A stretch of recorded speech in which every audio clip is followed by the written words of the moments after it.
Hi, I'm State Senator Tony Hwang. I'm joined by a kind of an all-star team of librarians and library experts. This is to raise awareness. I have three objectives in this program. I think the first is to emphasize how important our libraries are to each of the community. An investment in our library is an investment in our community, as well as its greater good and just the broader sense of engagement. And so I think the first part, as I said, it's supporting our libraries. Our libraries have moved away from what people normally think as just books and a place to go to bring the kids for a period of time. It's become a haven for meeting spots, for digital access and broadband, as well as for digital downloads and just a new community center. It has adapted and met up with the challenges of the 21st century. The second point I wanted to emphasize in this press conference with the expert panel of librarians behind me is to talk about the financial structure. Connecticut's unique in the sense that each one of our local community libraries draws their funding from municipalities. Our municipalities are confronted with tremendous pressure and funding, and I think the second part of what I wanted to emphasize and ask these librarians to share is the sustainability, the financial sustainability of our libraries. It ties into my first component of investment. The third area of interest is to look at digital downloads. The cost of digital downloads in the aftermath of COVID, but also in the rise of technology in getting books and data. We're looking at digital cost relief for our local libraries, that the savings that we can get from digital fees could be applied to other important resources.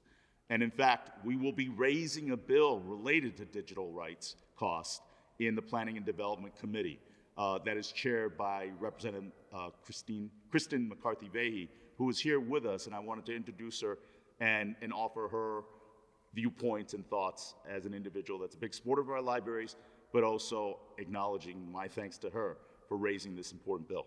Representative McCarthy Vahey. Why? Thank you. Absolutely. Thank you, Senator Hwang, and most of all, thank you to our librarians. Libraries are the cornerstone of our communities, and they're the cornerstone of our democracy. They are the places that serve every resident from womb to tomb, as I know that you all say very often. Having access to information, resources, and to one another in the community is really what helps to make libraries thrive. It helps to make communities thrive. And what we're trying to do today here is to make sure that we spread the word about why our libraries are so central and what we can do to help support access to resources. More and more people are not using books, they're using their devices to access those resources. And we know that our libraries, they are gathering places, they are buildings, but they're with us everywhere. I know that during COVID, a lot of folks in my neighborhood are doing walks around the neighborhood, and I see people with their headphones in. Sometimes they're listening to audiobooks. We were just talking about One Book, One Town in Fairfield and the access to the audiobook and how many people enjoy that. How many people use our library resources to help find jobs, to gain information about mental health or other issues that they may have in their lives. So I'm thrilled to be here today. I'm glad that we can work together as a committee to help raise this bill. And I know every bill faces its challenges, but this is an issue that we need to make sure that we're bringing to the forefront to, again, ensure that we have access for the people of our communities. Thank you, Senator. Thank you, Representative. And indeed, I do want to send my acknowledgement. Representative McCarthy Vahey and I have been strong supporters of our library from the get-go.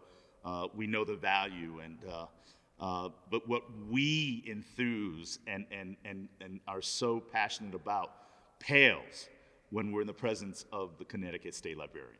And I want to invite Ms. Deborah Schander to come on up as Connecticut State Librarian and just really be able to kind of begin the description of the incredible value and the history and significance of libraries in our community. So our state librarian, Representative Deborah Schander. Thank you so much, Senator. It's so wonderful to be with you today, and we are so appreciative of the Senator, representative of other legislators who are joining us today to talk about this. As you've heard already, libraries are such an integral part of their communities. And it's also interesting because we hear the word library and we all think of one specific thing, usually our hometown library and what we grew up with. But what you'll know is there are so many different types of libraries across the state. We have representatives from school libraries, from academic libraries at the higher education. We have public librarians, association librarians, and we all work together to bring information to our community, to create those community spaces where we can gather and talk. And we have been that for so long, for decades and centuries in this country, and we are continuing to develop that and adapt. And as we've seen throughout the pandemic, we've continued to adapt. Most of these libraries adapted within a matter of days in terms of what they had to do to be responsive to the pandemic. We became vaccination centers. We became places where families who didn't have internet at home could go and do homework or attend meetings that they needed to for their job. Libraries extended their Wi-Fi into their parking lot so that people could sit in their cars after hours and access things that they couldn't have at home. We saw so many different changes. We saw virtual programming. We saw people from across the state, across the nation, who were coming to our programs throughout the pandemic. And it has just been a wonderful opportunity to see how responsive and creative libraries have been throughout this process. But as the Senator alluded to, libraries need funding. They need the support of their local municipalities in order to operate. And the way that the funding structure works is that it's coming from the municipalities. And so we are urging everybody to recognize that, to think about it, and how you can be supportive of your academic libraries, your public libraries in your location. And as we also talked about, one of the things that we've seen throughout the pandemic is how the shift in use from print to electronic is really impacting the bottom line of our libraries. So one of the things that you're going to hear a little bit more about is how libraries have had to absorb those costs. 2 years ago, 10% of library users used electronic materials. Now it's 25% because of the pandemic, because of those access issues. Libraries have had to absorb those costs, which are much higher than the cost for print materials. So you'll hear a little bit more about that from all of our representatives, and I'll have the Senator introduce them. Thank you, Deborah. I want to acknowledge your leadership. The energy and the vision to move forward has been tremendous, so thank you. I want to bring on Brad Bullis, who is part of the Connecticut State Library, to bring about the digital cost. First, to have a greater understanding, your utilization data is important. I can only see it increasing, but to look at the cost factor in regards to digital. And then we will have our various librarians talk about the 3 issues in regards to the things that they have contributed to a community that's unique, but also their funding needs and sustainability, but also how this proposal and looking at digital cost could save them allocation of funds that could be better used for other programs. So, Mr. Bullis, please educate us all on this digital cost. Thank you very much, Senator. So I'm Brad Bullis. I am the person that oversees the EGO-CT program, which is the ebook platform for the state of Connecticut.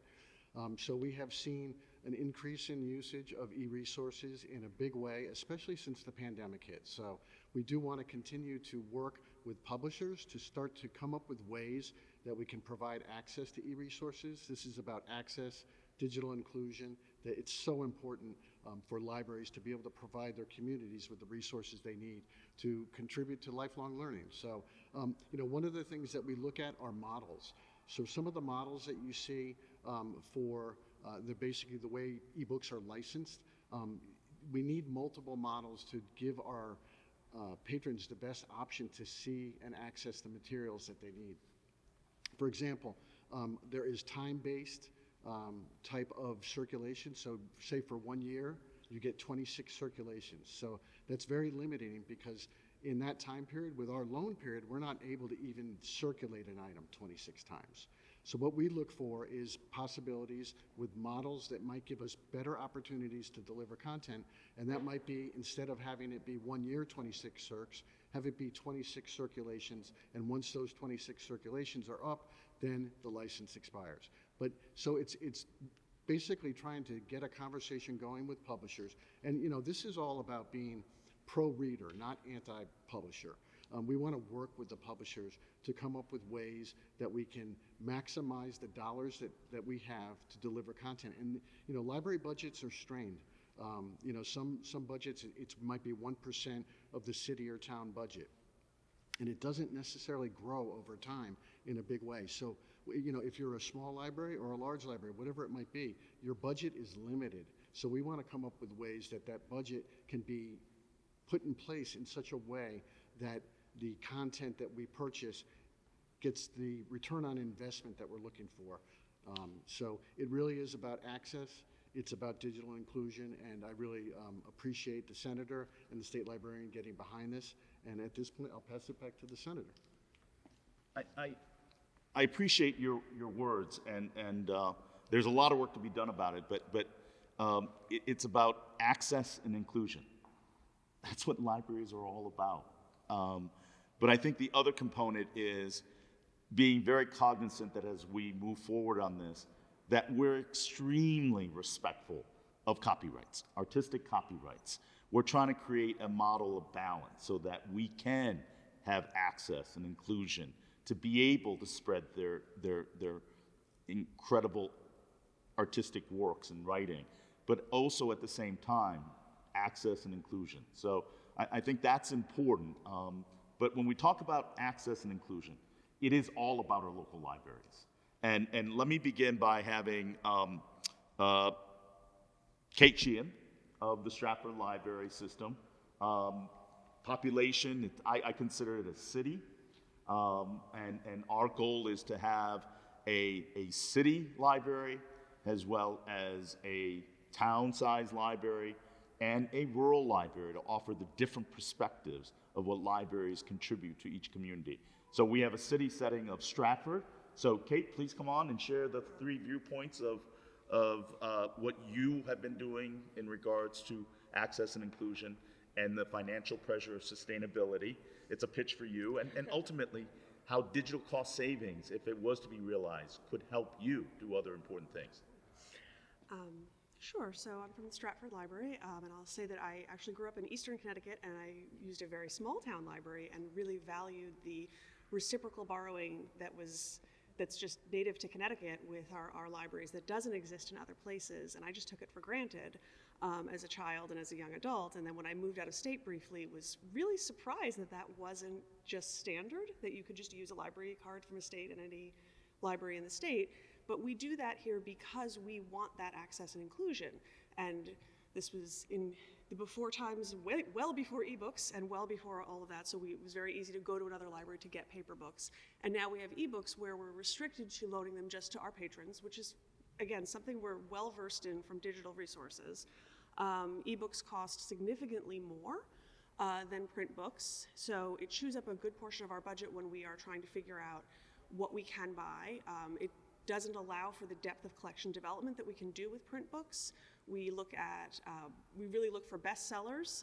So there's more duplicative effort between different libraries because we are trying very hard to get what our patrons want, but because we don't have that flexibility in the budget and we don't have the ability to, say, even interlibrary loan one copy one time for a short period of time to another library, now we have to then buy that book, you know, throughout different towns if multiple people want to access it. So if there were, the fantasy for me of better pricing for these books is then being able to reallocate that budget to more digital access for other types of technology, other types of materials, broader collections.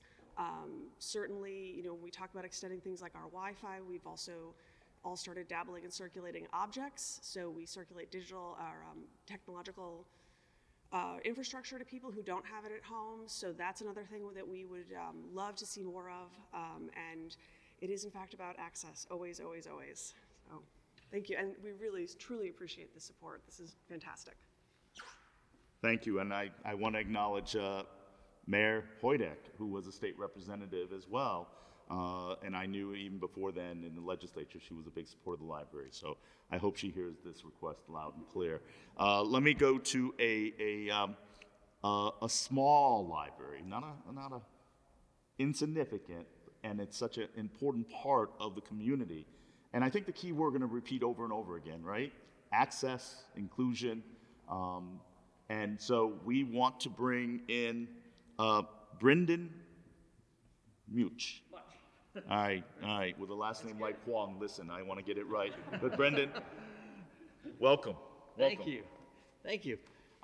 So working at Coventry High School, I've discovered how vital it is for the students to be able to connect with the resources they need for curriculum, and they want to do the best they can.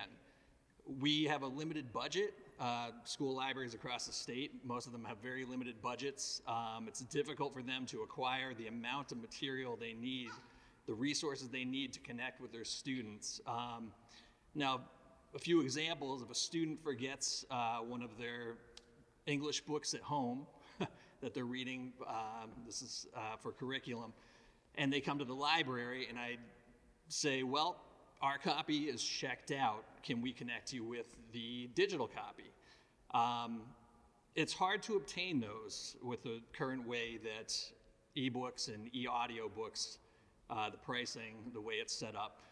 So often I refer them to the public library. So we work in conjunction with the public libraries, with the academic libraries.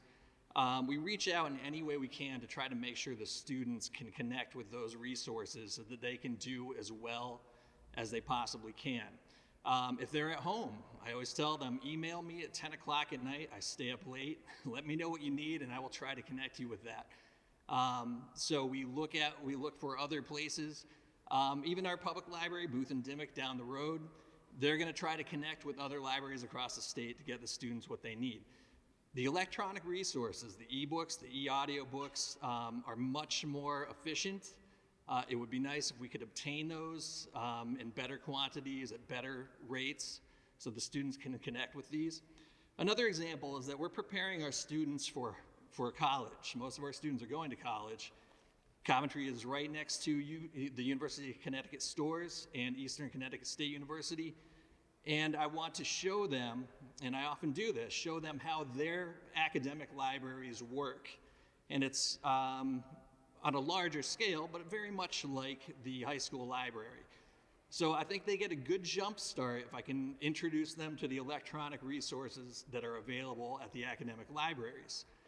So the libraries in the state work very closely together, and the electronic resources, the ebooks and the e-audiobooks are very important to all of them. And we do what we can, but it would definitely be a big advantage for the students to have better access to more of these resources. Thank you. Thank you, Brendan. It's interesting. I had asked the state librarian to kind of invite the panelists. I talked about a small town, and to her credit, she brought up a different perspective that Mr. Munch has brought up. Our schools, our K-12 school systems have libraries that utilize resources and have a need for digital books as well. And in our very, very small towns, our schools serve as a depository of access and inclusion.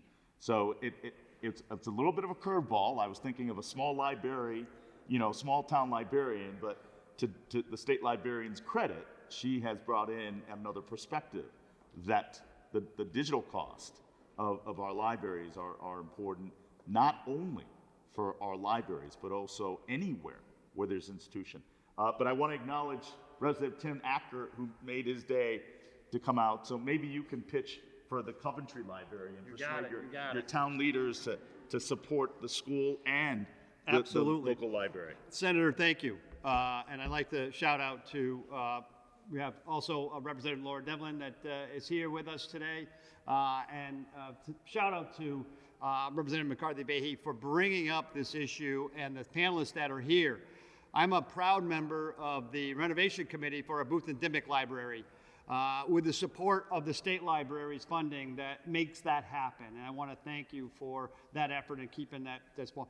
But the collaboration between the local school and our local town library, the libraries are so much more than a place to get a book nowadays, has been mentioned.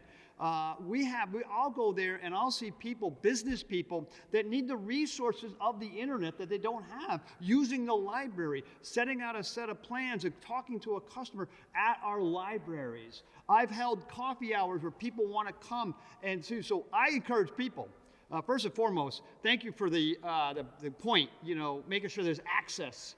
I mean, that's an enormous point about this, but, I encourage those that haven't stepped into their library in a little while, take some time and see what the libraries are about right now, because they are an important value to our communities, and those that don't have the means can go there, use the internet, use it for a place to do business. I know that my communities, the Columbia Library just got renovated, the Townsend Library just got renovated and updated, and my local one is being done right now, Coventry Library. So, there's such a valuable part of our communities. Let's keep them viable, and thank you for the librarians here to share their stories. I truly appreciate that, and thank you. Thank you, Senator. Thank you. I think you got an advocate there. Let me introduce Scott Jacopoulos. Boy, I practiced that and I still got it wrong. Who is the Fairfield Town Librarian, to share what he has initiated, but also the sustainability as well as the digital. And then we will have an association library, a Pequot Library, their head librarian joining us after Scott. And then we'll have my two state representatives that represent proud Fairfield to be able to offer their perspective in support of our local library. So Scott, please. And say your proper name. It's Jarzon back, Tony, but thank you. Oh my gosh, I didn't even come close. So libraries now are at a really exciting time because our staff were incredible. During the pandemic, they pivoted. We created services online that we did not have before. But as we open our doors and we see people coming and wanting normalcy, and I'm sorry, libraries represent to communities normalcy, we're now seeing the demand grow and expand when it comes to people wanting in-person services. But at the same time, now we have these expectations for digital services. And we have to balance that through our budget. We have to balance that with our staffing. And digital services are not free. The creation of content is not free. The purchasing of ebooks are not free. So every program that we do now, we do hybrid, and that costs money. Our OBOT, our One Book, One Town program, which is fantastic, will have to be live streamed and done in person. That's the demand. And now this is, it has created more work for us, which is wonderful, but it has also created a little bit more of a pinch on our budget. So while we meet the demands of the community, we see the costs growing.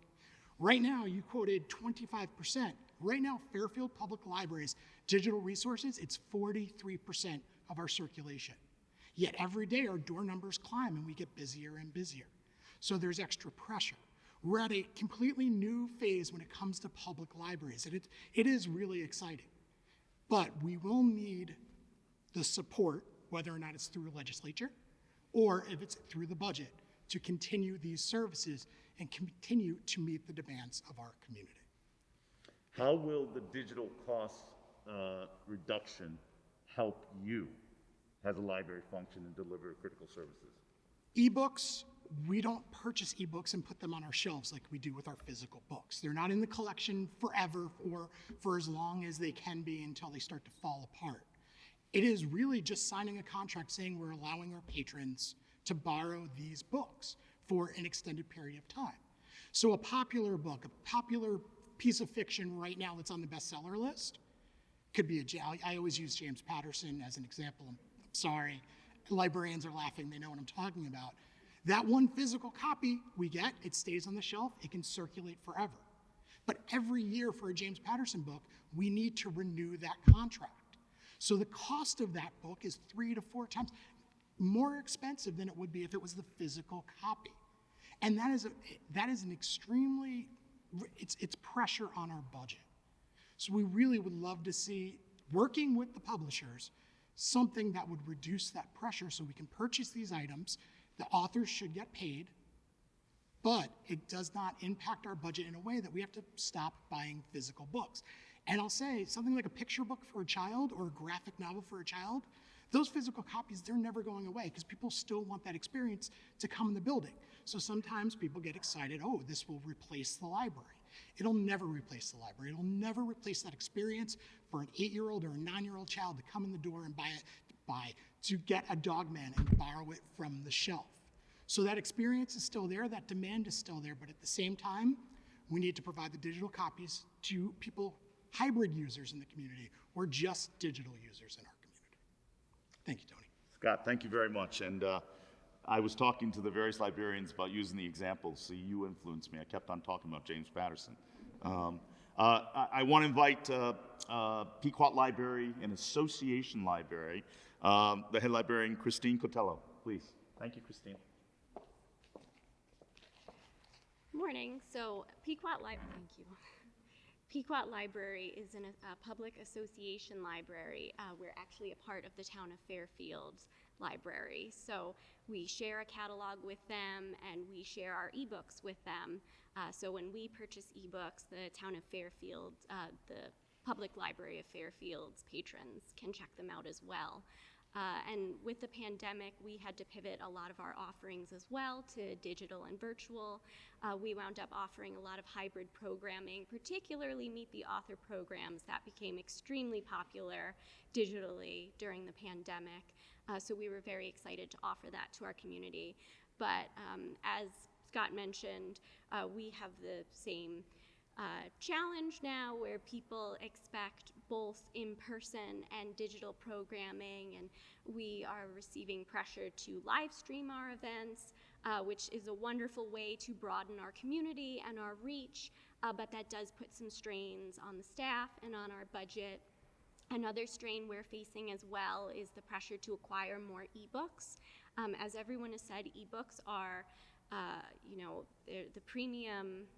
The cost of ebooks, it's 100 to 150% premium of acquiring physical books. And again, as everybody's been saying, those ebooks don't last forever.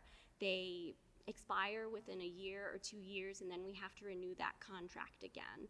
And this puts a limit on what we can offer to our community because we're spending more money on ebooks, that's less resources we have to spend on other things.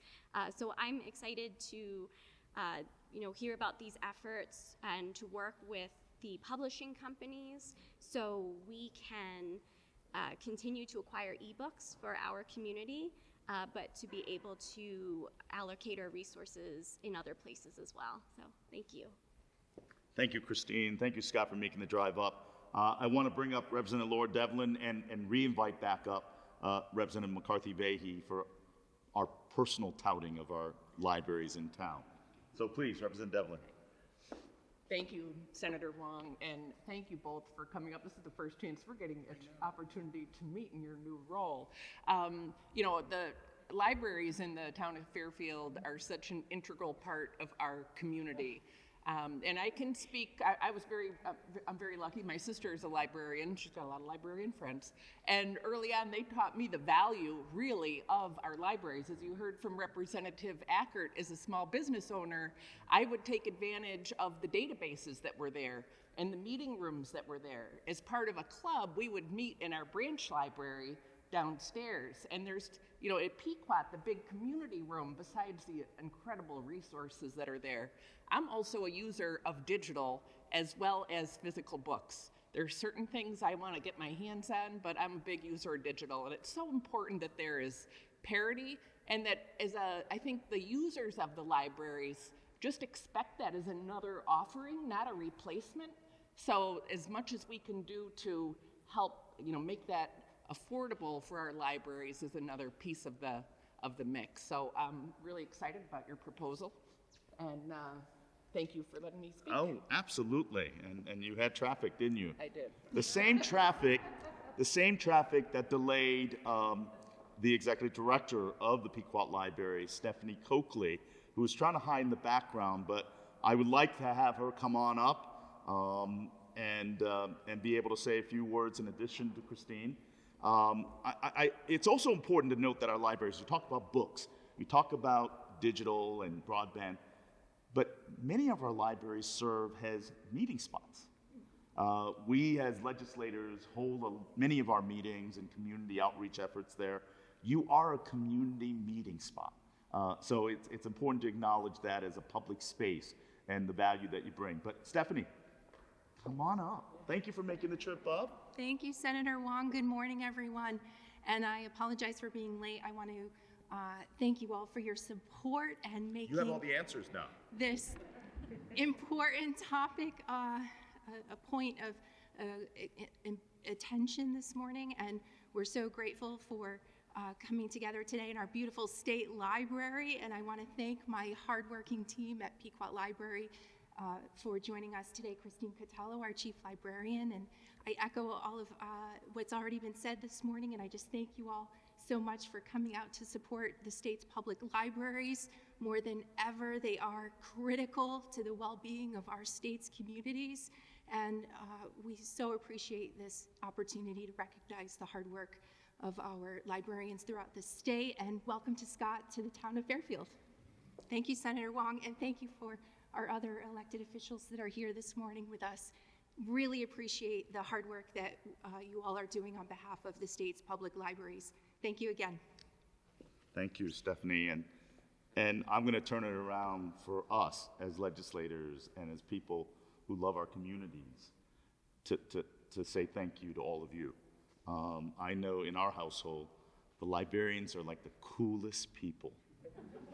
And there's no chuckle about that because they're the friendliest face. They're a place of haven. They're a place that they enjoy.